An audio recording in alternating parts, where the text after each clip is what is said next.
রাব্বুল আলামিন হযরত মূসা আলাইহিস সালামকে অর্ডার করলেন, হাতের লাঠি দিয়া দরিয়ার উপরে আঘাত করো। হযরত মূসা আলাইহিস সালাম দরিয়ার উপরে আঘাত করলেন। রাস্তা ছিল দরকার একটার, এক বাড়িতে আল্লাহর হুকুমে লাঠি দিয়ে একটি আঘাত করার সঙ্গে সঙ্গে হযরত মূসার তার সঙ্গী সাথী দরিয়া পার হওয়ার জন্য দরিয়ার মধ্যে দিয়ে আল্লাহ 12টা রাস্তা পয়দা করে দিলেন। সে আল্লাহ আছে না নাই? এত আসতে বলেন কেন? ভয় পাওয়ার কারণ আছে? রাষ্ট্র শক্তি বাধা দিয়েছে সমস্ত নবীদেরকে। কেন? নবীদের চরিত্র খারাপ? জোরে বলেন, নবীদের চরিত্র খারাপ? নবীদের চাইতে মাসুম বেগুনাহ উন্নত চরিত্রের মানুষ আল্লাহর আকাশের নিচের জমিনের উপরে আর হয় নাই। তোমরা যে সব নেতাদের পিছনে দৌড়াও, অমুকের সৈনিক, নেতা নেতা করে মরো, এইসব নেতা যাদের পিছনে দৌড়াও, এই নেতাগুলি, আমি জিজ্ঞেস করি আপনাদেরকে, এই নেতাগুলি জীবনে একবারও জিনা করে নাই? এ ব্যাপারে অনুসারীরা আপনারা কি নিশ্চিত? মিথ্যা কথা জীবনেও কয় নাই, প্রতারণা করে নাই, ঠাট্টা করে নাই, বিদ্রুপ করে নাই, মদ খায় নাই, মানুষ হত্যা করে নাই। কিসের নেতা? নেতা হচ্ছেন সেই ব্যক্তি যিনি বলেছেন, ও আমার স্ত্রীরা, ও আমার সাহাবীরা, রাতের আধারে আমার মধ্যে যা আচরণ দেখতে পাও, দিনের আলোতে আমার মধ্যে যা দেখতে পাও, সবগুলি খুলে খুলে মানুষের কাছে বলে দাও। তার নাম বিশ্বনবী মুহাম্মদ রাসূলুল্লাহ সাল্লাল্লাহু আলাইহি ওয়াসাল্লাম।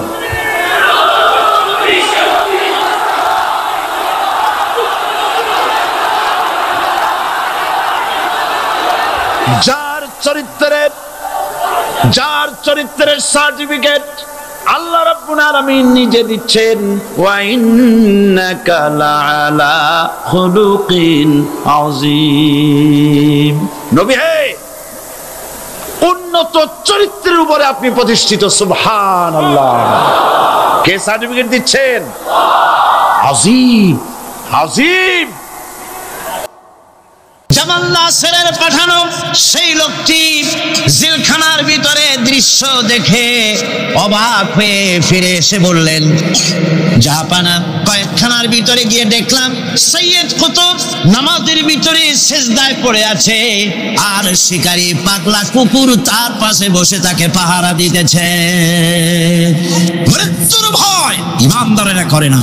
তাকে বলা হয়েছিল ক্ষমা চাওয়ার জন্য, তিনি বলেছেন মাজলুমকে ক্ষমা চাইতে হবে জালেমের কাছে, এর থেকে ফাঁসি গ্রহণ করে শাহাদাতের দরজা নিয়ে হাসি মুখে আমি আমার মনিবের দরবারে খাড়া হতে চাই।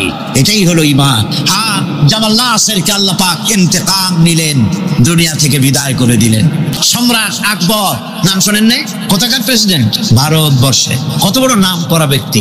দ্বীন ইলাহি চালু করলো, তার নামে আল্লাহু আকবার চালু করলো। আল্লাহু আকবার বলতে যেন তারে বোঝানো হয়, জিল্লে ইলাহি বলে ঘোষণা করা লাগলো তাকে। তার সামনে মাথা নত করার ব্যবস্থা করে দিল, কুর্নিশের ব্যবস্থা করে দিল। হযরত মুজাদ্দিদ আল বিসানি রাহমাতুল্লাহ আলাইহি এর বিরোধিতা করলেন। বিরোধিতা করার পরে সম্রাট জাহাঙ্গীর তার জেলের মধ্যে ঢুকাই দিল। তাকে যখন দরবারে দাওয়াত দিয়েছিল, একটা গেট বানানো যাতে করে তার মাথা নিচু করে ঢোকা লাগে। আল্লাহর মাহবুব বান্দা মুজাদ্দিদ আল বিসানি রাহমাতুল্লাহ আলাইহি তিনি মনে করলেন এখানে গেটটা নিচু করা হয়েছে যাতে করে আমি মাথা নিচু করে ঢুকি, আর এটাই সে কুর্নিশ হিসেবে ধরে নেবে। তিনি মাথা নিচু করলেন না, মর্দে মুজাহিদ বাদশার দরবারে নিজের বাম পাখানা আগে ঢুকাইয়া দিলেন। এই অপরাধে তাকে কারারুদ্ধ করা হলো। জেলখানার ভিতরে তিনি আছেন। কয়েক মাস পরে জেলার সাহেব চিঠি লিখেছেন বাদশার কাছে, জাহাপানা, জেল তো হয় চোরের জন্য, ডাকাতের জন্য, বদমাশদের জন্য। কারে পাঠাইলেন জেলখানায়? মুজাদ্দিদ আল বিসানি নামক যে ব্যক্তিকে জেলে পাঠিয়েছেন, তিনি আসার পরে কয়েক মাসে আমার জেলের মধ্যে চোর আর ডাকাত যা ছিল সব আল্লাহর ওলিতে পরিণত হয়ে গেছে। সম্রাট আকবর সেকেন্দ্রায় তার খবর রয়েছে, কেউ জিয়ারত করতে যায় না। মুজাদ্দিদ আল বিসানি রাহমাতুল্লাহ আলাইহি হযরতে খাজা মঈনুদ্দিন চিশতি রহমাতুল্লাহ আলাইহির দরবারে আজও হাজার হাজার মানুষ কবরের কাছে জিয়ারত করতে যায়। দিনদার ইমানদার সৎকর্মশীল হলে আল্লাহ পাক তার মহব্বত মানুষের দিলের মধ্যে পয়দা করে দেন। ভাইরা আমার, এই পৃথিবীর বুকে ভালো কাজ যারা করে তাদের জন্য ফুল বিছায় কেউ দেয় না, ফুল দেয়, ফুল দেয় না, কণ্ঠকা কীর্ণ থাকে। নবীজি কালেমার দাওয়াত দিয়েছিলেন, এই কারণে নবী কোনো ফুলের বিছানা পান নাই, ফুলের মালা পান নাই। কাফির বেঈমানেরা নবীজিকে মারধর করেছে, দান্দার মোবারক শহীদ করেছে। হযরত বেলালকে উটের পায়ের সাথে বেঁধে দিয়ে উট তাড়ায় দিয়েছে, দড়ির মাথায় বেলাল বাঁধা, পিঠের থেকে চামড়া খসেছে, মাথা থেকে চামড়া খসে গেছে। উত্তপ্ত মরুভূমির উপরে হযরত বেলালের রক্তাক্ত শরীরকে চিৎ করে শোয়াই দিয়েছে। চতুর্দিকে কাফেরেরা দাঁড়ায়া লোহার ডান্ডা দিয়ে তাকে পিটাইছে আর বলেছে লাত মানাতির উপরে এখনো ঈমান আন। হযরত বেলাল একটা ভাঙ্গা আঙ্গুল কোন রকম আকাশের দিকে উঁচু করে বলেছেন আহাদ আহাদ আহাদ লা ইলাহা ইল্লাল্লাহ লা ইলাহা ইল্লাল্লাহ মুহাম্মাদুর রাসূলুল্লাহ। ঠিক মতো চলে। পুলিশকে যে দায়িত্ব, যে ক্ষমতা গভর্নমেন্ট দেয়, সরকারি আইনে পুলিশের যে দায়িত্ব আছে, যে পাওয়ার আছে, পুলিশ যদি তার পাওয়ারকে নির্দ্বিধায় যদি এই দায়িত্ব পালন করতে পারত, আমি বলতে চাই গোটা দেশ একটা সুন্দর দেশে পরিণত হয়ে যেত। কিন্তু পুলিশ কি তার দায়িত্ব অবলীলাক্রমে পালন করতে পারে? পুলিশ বহু কষ্ট করে খাগড়াছড়ি আর বান্দরবানের পাহাড় ঘুরে ঘুরে বড় ডাকাতরে ধরে ফেলেছে। বড় চোরাচালানি, স্বর্ণ চোরাচালানকারী বড় একটা ডাকাতরে ধরে ফেলাইছে, জীবনের ঝুঁকি নিয়ে ধরছে। আসামি ধরা কি এত সহজ? গেলেই আসামি কয় যে আমার হাতে হ্যান্ডকাপ পরাই দেন, আমি আসছি। এরকম করে নে, জীবনের ঝুঁকি নিয়ে তারপরে পুলিশ গ্রেফতার করে, তাদেরকে গ্রেফতার করলো। পরের দিন টেলিফোন আসলো, হ্যালো চট্টগ্রামের এসপি। বলে হ্যাঁ। আরে মিয়া তুমি ধরছো কারে? আরে ধরছি তো বলটু মিয়ারে। কেন ধরলা তারে? কয় স্যার অস্ত্র শুদ্ধা ধরছি। তাতে কি হয়েছে? আমার পার্টির লোক অস্ত্র শুদ্ধা ছাড়িয়ে দিবি যদি চাকরি করতে চাস। কথা ঠিক কিনা? এগুলি অনেক আগে হতো, আজকাল হয়তো হয় না, আজকালও হয়। আমি এই কথা কেন বললাম? থানায় আসামিদেরকে ধরা হয়, জেল হয়ে গেল, কয় মাস পর বেরিয়ে গেল। থানায় তার নামটা আসামির খাতায় লেখা গেল, চোর হিসাবে, ডাকাত হিসাবে, সন্ত্রাসী হিসাবে, চোরাচালানি হিসাবে, ঠিক কিনা? আবার ধরা পড়লো, আবার নাম উঠলো, আবার ধরা পড়লো, আবার নাম উঠলো, জেল থেকে মুক্ত হলো না, ঠিকই থাকলো খাতায়। কিন্তু কোন বান্দা যদি গুনাহ করে, আল্লাহর বান্দার জন্য যে খাতা আছে, ফেরেশতারা যেটা লেখে, ওইখানে গুনার খাতায় তার নাম উঠে গেল। রব্বুল আলামিন বলেন, আমার বান্দা যদি গুনাহ করার পর বুঝতে পেরে যখন তওবা করে, তখন শুধু গুনাহ মাফ করি না, গুনার খাতা থেকে নামটাও আমি মুছে ফেলে দেই।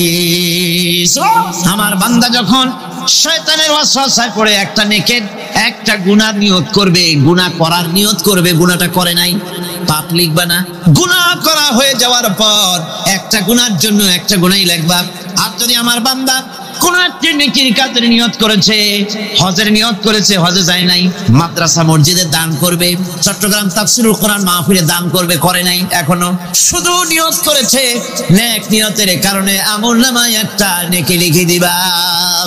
আর যখন নেকির কামটা করা হয়ে যাবে, আল্লাহ পাক বলেন মান জাআ বিল হাসানাতি ফালাহু আশরু আমসালিহা। নেকির কাজটা যখন করা হয়ে যাবে, আমার বান্দার আমলনামায় একটা নেকের পরিবর্তে 10টা গ্রেস মার্ক লাগাইয়া 10 গুণ বাড়াইয়া দিবা। আমি বান্দা, আল্লাহ পাক বলেন বান্দার কোন আমলের উপরে আমি জুলুম করি না। বান্দা যদি যে সব কাজ করবে, সমস্ত নেক কাজের জন্য আমি তাকে সওয়াব দান করব। শুধু তাই না, সৎকর্মশীল ব্যক্তিদের রুজিতে আমি বরকত দিয়ে দিব। সুবহানাল্লাহ কোন। ভালো কাজ যারা করবে তাদের রুজিতে আল্লাহ পাক কি করবে? ফাল্লাযীনা আমানু ওয়া আমিলুস সালিহাতি লাহুম মাগফিরাতুন ওয়া রিজকুন কারীম। যারা ঈমান আনবে এবং ভালো কাজ করবে, আমি তাদেরকে উত্তম রিজক দান করব। শুধু তাই নয়, আমল সালিহ যারা করবে, সৎকর্মশীল লোকদের, তাদের জন্য রয়েছে আমার কাছে ক্ষমা, মাগফিরাত। ওয়া ইন্নী লাগাফফারুন লিমান তাবা ওয়া আমানা ওয়া আমিলা সালিহান সুম্মা ইহতাদা। নিঃসন্দেহে আমি ক্ষমাশীল ওই সব বান্দাদের জন্য যারা সৎ কাজ করে, আমলে সালেহ করে, নেক কাজ করে, আর গুনাহ থেকে তওবা করে, আর এই তওবার উপরে, হেদায়েতের উপরে টিকে থাকে। আমি তাদের গুনাহ কাশি আমি রব্বুল আলামিন মাফ করে দেই। আল্লাহ পাক ওয়াদা করেছেন, নেক কাজ যদি হও, সৎ কর্মশীল যদি তোমরা হও, তাহলে নেক কাজের বিনিময় আমি রব্বুল আলামিন তোমাদেরকে রাষ্ট্র ক্ষমতা দান করব, যেমন করে তোমাদের পূর্বপুরুষদেরকেও রাষ্ট্র ক্ষমতা দিয়েছিলাম। রাষ্ট্র ক্ষমতা হচ্ছে সুলতান নাসির, যাকে বলা হয়েছে সাহায্যকারী শক্তি। রাসূল করিম সাল্লাল্লাহু আলাইহি সাল্লাম আল্লাহর কাছে সেখানে দোয়া করেছেন, রব্বি আদখিলনি মুদখালা সিদকিন ওয়া আখরিজনি মুখরাজা সিদকিন ওয়াজআলনি মিন লাদুনকা সুলতানান নাসিরা। আয় আল্লাহ, আমাকে সাহায্যকারী শক্তি আমাকে তুমি দান করো। এই সাহায্যকারী শক্তি হচ্ছে রাষ্ট্র ক্ষমতা। কি ক্ষমতা? রাষ্ট্র ক্ষমতা। এখন রাষ্ট্র ক্ষমতা কি জন্য? রাষ্ট্র ক্ষমতা এই জন্যে যে রাষ্ট্রীয় পাওয়ার যদি আপনার হাতে না থাকে, তাহলে ইসলামের সকল আইন পালন করা সম্ভব নয়। ঠিক কিনা? ঠিক কিনা? আজ সমাজে সুদ চালু আছে নাকি নাই? জেনা চালু আছে নাকি নাই? জুয়া চালু আছে নাকি নাই? আমার ভাইরা, আমার এই দেশে, এই উপমহাদেশে, পাকিস্তান, ইন্ডিয়া, বাংলাদেশ, এই দেশগুলির মতো এত মাহফিল কোথাও হয় না। পৃথিবীর কোথাও এত মাহফিল হয় না। এই মাহফিলের কারণেই এই দেশের মানুষগুলি আল্লাহর মেহেরবানি, মাথায় টুপি আছে, মুখে দাঁড়িয়ে আছে, অসংখ্য মসজিদ মাদ্রাসা হয়েছে। আল্লাহর ওলিরা, বড় বড় আলেম এবং পীর বুজুর্গরা এই দেশে দ্বীনের দাওয়াত দিয়েছেন, সুদের বিরুদ্ধে কথা বলেছেন, ঘুষের বিরুদ্ধে কথা বলেছেন। কিন্তু আপনারা বলেন, এই শত শত বছর পর্যন্ত ওয়াজ নসিহত করে, পীর মুরিদি করে, আর তাফসীর করে, সুদ বন্ধ হয়েছে নাকি? বোঝেন না কথা?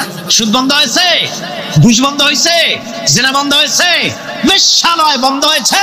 কিয়ামত পর্যন্ত এই পদ্ধতিতে হবে না।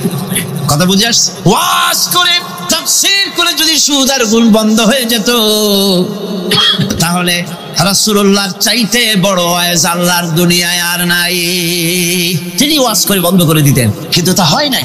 আল্লাহর ঘরের ভিতরে 360টা মূর্তি ছিল। 13টি বছর ধরে নবুয়াতের মক্কি জিন্দেগিতে আল্লাহর নবী একটা মূর্তিকেও আল্লাহর ঘর থেকে সরাই দিতে পারেন নাই। কথা ঠিক কিনা? কিন্তু যখন মদিনা মুনাওয়ারায় গেলেন, ইসলামী রাষ্ট্র হাতে পেলেন, এবার নবীজি ইসলামী রাষ্ট্রের প্রধান, এখন তিনি প্রেসিডেন্ট। সাহাবায়ে কেরাম আমলে সালেহ করেছে, ঈমান এনেছেন, আমলে সালেহ করেছেন, বদৌলতে আল্লাহ ক্ষমতা দিয়েছেন। এবার রাষ্ট্র ক্ষমতা হাতে।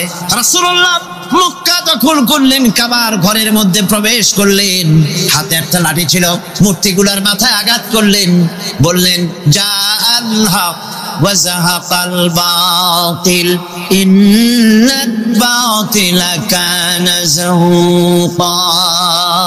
সত্য সমাগত, মিথ্যা অপসৃত। সমস্ত মূর্তিগুলি ঘর থেকে বের করে দিলেন। আজ আর কারো ক্ষমতা নাই এই মূর্তি টিকাবার জন্য আগায় আসে, সিনা পাইতে আছে, মূর্তি ভাঙ্গেন কেন? আছে কেউ? আছে কেউ?